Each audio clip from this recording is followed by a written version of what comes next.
Friday nights used to be my favorite. We'd both clock out of work, order takeout from that place she loved, the Thai spot with the aggressively happy delivery guy, and binge whatever show we were behind on. But around 8 months ago, our routine started to change.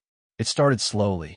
She told me her old guild from college had reunited for weekly game nights.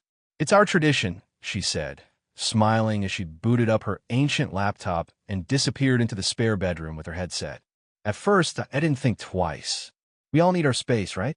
I figured it was healthy, maybe even a little cute, that she'd log in every Friday like clockwork and get all nostalgic over fantasy raids and pixelated loot drops. But then the door started locking. Not like a casual, oops, I closed it without thinking kind of lock. I mean, locked with the kind of deliberateness that raises eyebrows. I knocked to bring her a drink or ask if she wanted dessert, and she'd reply, "Just leave it by the door, babe." Every single time. I'm not proud of what came next, but if you've ever had that gnawing pit in your stomach, the kind that keeps you up even when your body's exhausted, you know what I mean when I say I started listening. Just standing by the door. Not every week. Not at first.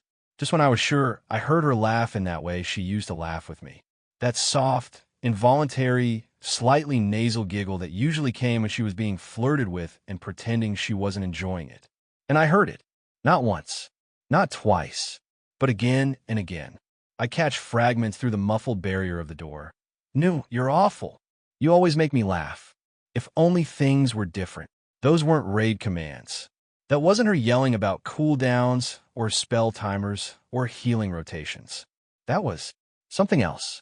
I started paying attention to her behavior the rest of the week. She kept her phone face down. She'd smile at texts and type fast, then lock it again. She started sleeping in later on Saturdays. And when I tried to initiate anything intimate, she'd gently brush me off. "I'm just really tired. It's been a long week." So I made a plan. I wouldn't accuse her. I wouldn't confront her. Not yet. Because deep down, I needed to be absolutely sure. If I was going to rip the lid off, whatever this was, I didn't want any denials or gaslighting. I wanted the raw, undeniable truth. That's how I found myself standing outside the locked door at 9:13 p.m. one Friday night, heart pounding, breath quiet, listening. At first, it was the usual. Keyboard clacks, occasional laughter, her voice rising and falling like she was really immersed. I couldn't make out much until I heard it. "I wish I could be with you. You always understand me better than he does." I swear to God, I nearly opened the door right then and there. But I froze. I wanted to hear everything. I needed to know who the hell she was talking to. "You always listen. You get me. I love you." That was it. I walked away. Not stormed. Not screamed. Just walked. I didn't sleep that night. She came to bed at 1:30 a.m., smelled like shampoo, like she'd showered right after. She kissed my shoulder and curled up like nothing happened. My chest felt like it had caved in. The next morning, I was gone before she woke up. Told her I had errands. What I really did was go to Best Buy and buy the smallest, most discreet audio recorder I could find. Because next Friday, I wasn't just going to stand outside the door. I was going to get proof. I kept the recorder in the pocket of my hoodie all week. I don't know why. Maybe because it felt like a loaded gun. Or maybe because, deep down, I was terrified of what I'd hear. I didn't even tell my best friend, Aaron, the guy I've known since middle school. He'd probably have told me to confront her or just walk away. But I wasn't ready to walk. Not yet. I needed her to tell the truth. Or be forced to. The following Friday, everything unfolded like clockwork. She ordered sushi instead of Thai. Little things change, I guess, then disappeared into the game room, right at 7:58. Lock clicked shut at 8:01. I waited until 8:30, then tiptoed down the hallway like a goddamn ghost. Pressed my back against the wall, just outside the door, and slid the recorder underneath, just enough to catch her voice clean. And then I walked away. I didn't want to hear it live. I couldn't. I went out, drove around for an hour, parked near the lake, and stared out into the dark like some lost husband in a country music video. When I finally came home, she was in the shower. I snuck the recorder back into my pocket. She kissed me goodnight like nothing happened, curled up, and drifted off to sleep within minutes. I spent the rest of the night alone in my office, headphones in, shaking hands hovering over the play button, and then I pressed it. It starts innocent. She's giggling, trash talking about gear and game mechanics. Then his voice, smooth, cocky, not someone I recognized. Let's call him Kane, because he sounded like a Kane. Babe, I carried the team tonight. You owe me big, he joked. You wish, she giggled. I carried your ass. Then silence. Then her voice dropped. You know, I was thinking about you this week. Oh yeah. Yeah. I miss you when we're not playing. My stomach turned.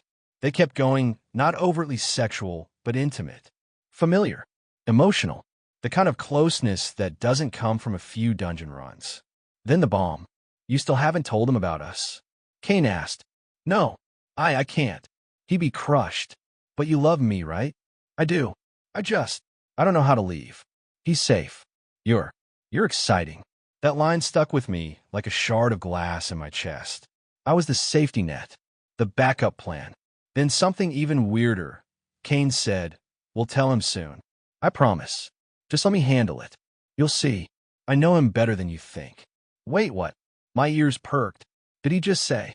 The rest of the recording was more of the same. Flirty. Soft. Her calling him my wolf, some gamer couple nickname I hadn't heard before. I sat there until the sun came up, listening to it twice. 3 times. Trying to catch anything that would clue me into who this guy was. That Saturday, I did what any rational man unraveling would do. I made a spreadsheet. I cross-referenced every friend I knew she played with. Looked up gamer tags. Pulled up her old Discord servers. Scoured her PC when she went out to get groceries. And then I found him. Not Kane. Not some rando from her work. The username matched someone I knew. Someone I trusted. It was my cousin, Liam. The same cousin who crashed on our couch last year when his girlfriend kicked him out. The one who helped me paint our kitchen. The one who called me brother from another mother since we were 6 years old. I felt sick. I opened a recording again and listened for his voice, now with fresh ears. And it was so obvious. How the hell did I miss it? All I could do was laugh. A broken, tired, exhausted laugh. They were doing this right under my nose. Every week. Every Friday. And he was planning to tell me himself? What did that even mean? I know him better than you think. Suddenly, a wave of memories flooded back. Little moments. Glances between them. Jokes that weren't meant for me. That weird time she said she had a bad feeling about inviting Liam over for Christmas, but didn't say why. I was the last one to find out. Not anymore. Because now I had a plan, and I wasn't going to confront her or Liam. Not yet. I was going to beat them at their own game. I didn't sleep much that week. My mind was spinning in loops, replaying every interaction I'd had with Liam since the beginning of the year. The game nights. The weekends he stayed late to help with yard work. The beers on the back porch while she made snacks inside. And then it clicked. She always took forever to bring those damn snacks. I felt like a goddamn idiot. But this wasn't about feeling sorry for myself anymore. This was about making them both feel what I felt: confusion, betrayal, dread. So I planned Christmas. Every year we host a small dinner. Just us, a couple of close friends, and Liam. Always Liam. This year would be no different. On the surface, I invited everyone like usual. Played the doting boyfriend role perfectly. I even bought her an early gift, a new headset for her gaming nights, because I'm a generous moron like that. She beamed and kissed me on the cheek. You're the best. Yeah, I know. Behind the scenes, I did some work. I edited the recording, not everything, just the juicy parts. Cropped down to about 2 minutes of crystal clear flirtation and confessions. I added some captions, boosted the audio, and renamed the file something innocent. Holiday Memories 2023.mp4. I uploaded it to a private YouTube link, unlisted. No tags, no traces. Just ready to drop when the time was right. And then I waited. Christmas Day arrived with fake snow in the yard and enough tension in my chest to kill a horse. The table was set. Ham in the oven. Holiday playlist on loop. Our friends arrived first. Then Liam, right on time, grinning like the smug little shit he is with a 6-pack and a tray of cookies. Yo, bro, smells amazing in here. Oh, it's going to be amazing, I thought. She played her part perfectly. Beautiful sweater. Hair curled. Kissed him on the cheek when she thought I wasn't looking. And that look they shared, I almost snapped. But I didn't. I waited until dinner was over, everyone full and relaxed. Red wine in hand. soft music playing. Then I stood. Before we break into dessert, I said, I made a little video, just a montage of memories from this year. I thought we could all watch it together. I watched her freeze, just slightly, barely perceptible, but it was there. I grabbed the remote, turned on the TV, and opened YouTube on the smart hub. I saw her look at Liam. He didn't notice. She gave a little nervous laugh. You made a video? She asked. Just a short one, I said. Couple minutes. Then I hit play. The room was silent.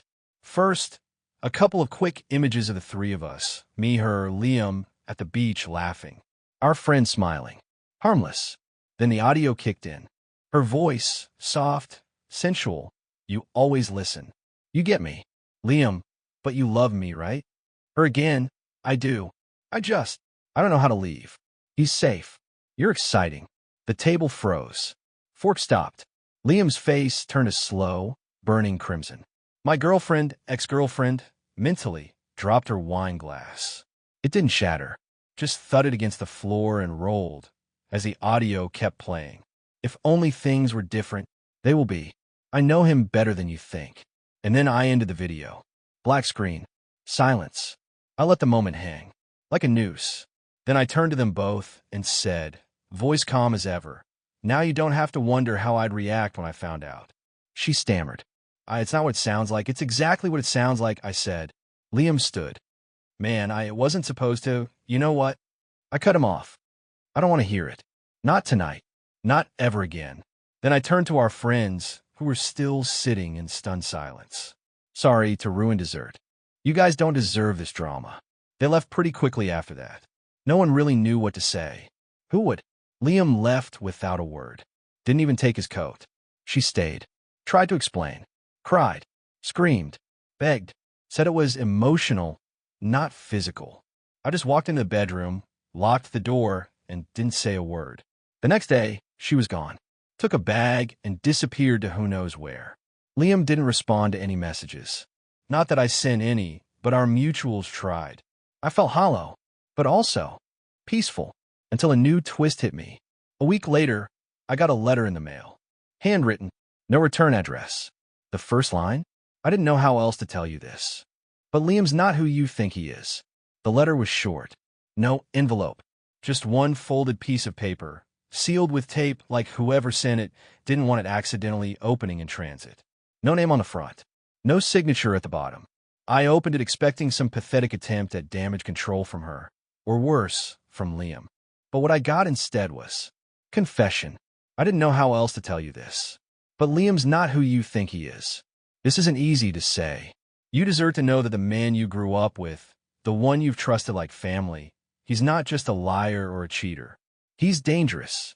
I know because I was one of his mistakes too. My chest tightened as I read. The handwriting was messy, rushed, like it was written in panic or guilt. We dated for 5 months in 2021.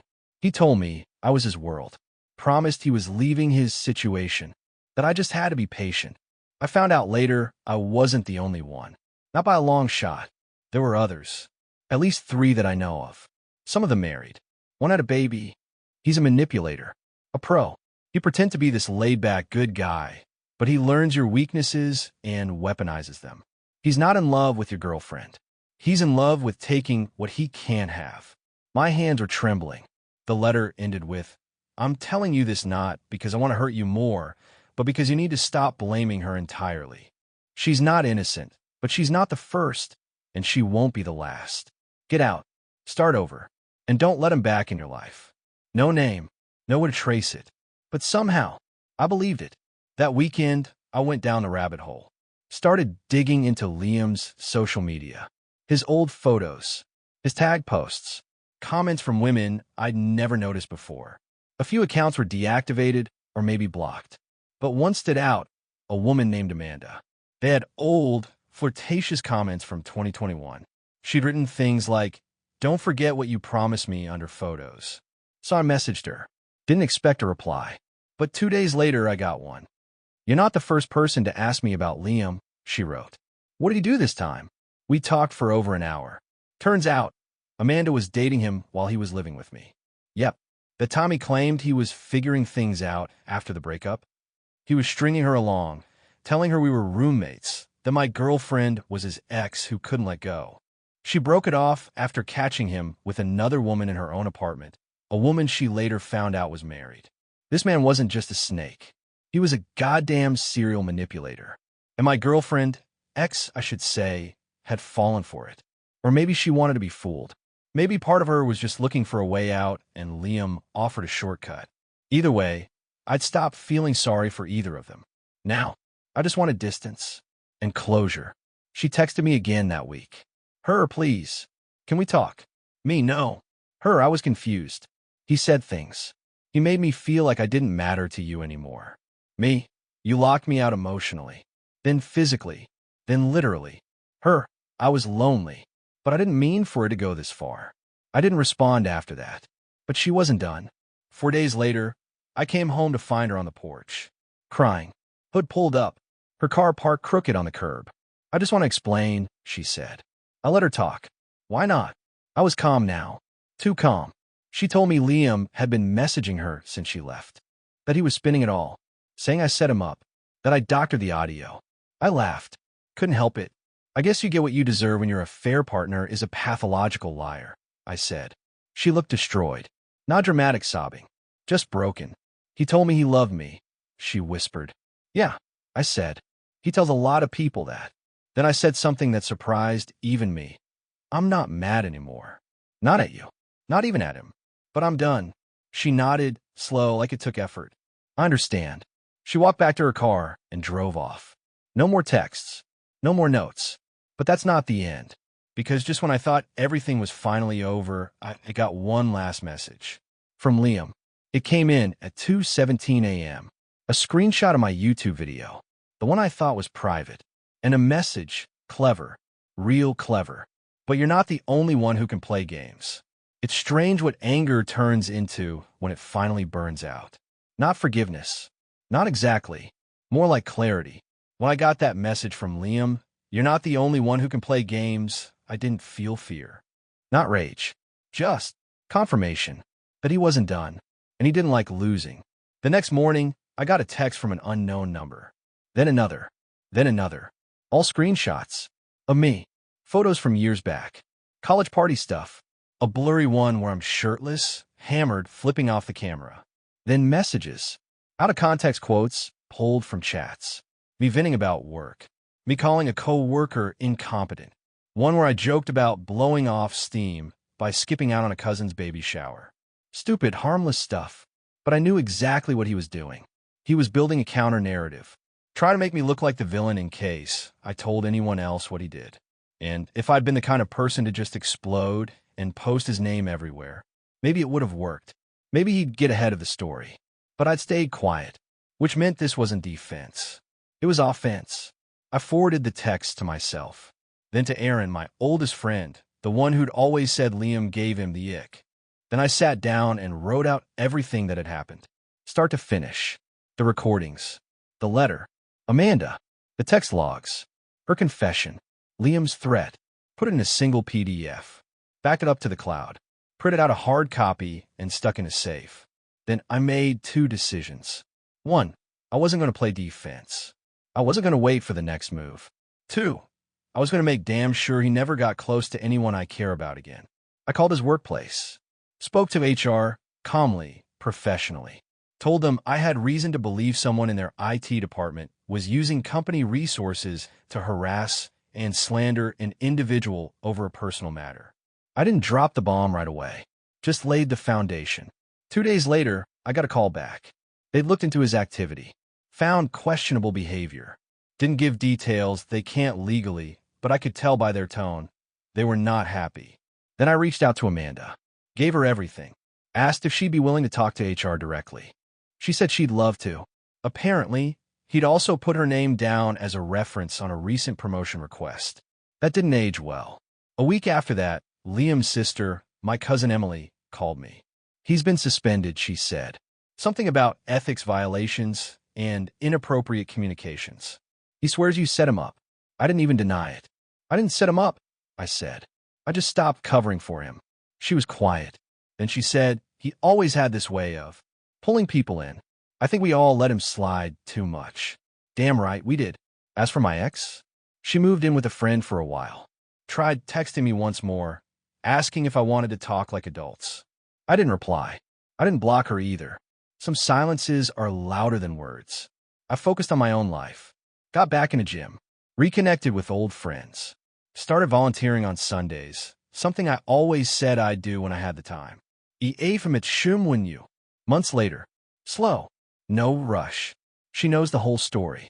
Her response? Well, I hope you know if I ever cheat, I'd at least be smart enough not to do it with your cousin.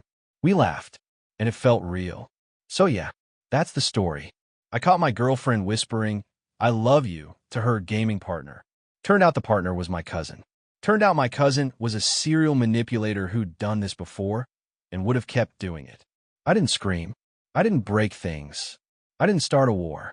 I just pressed record, let the truth speak, and walked away with my dignity and their secrets unraveling behind me.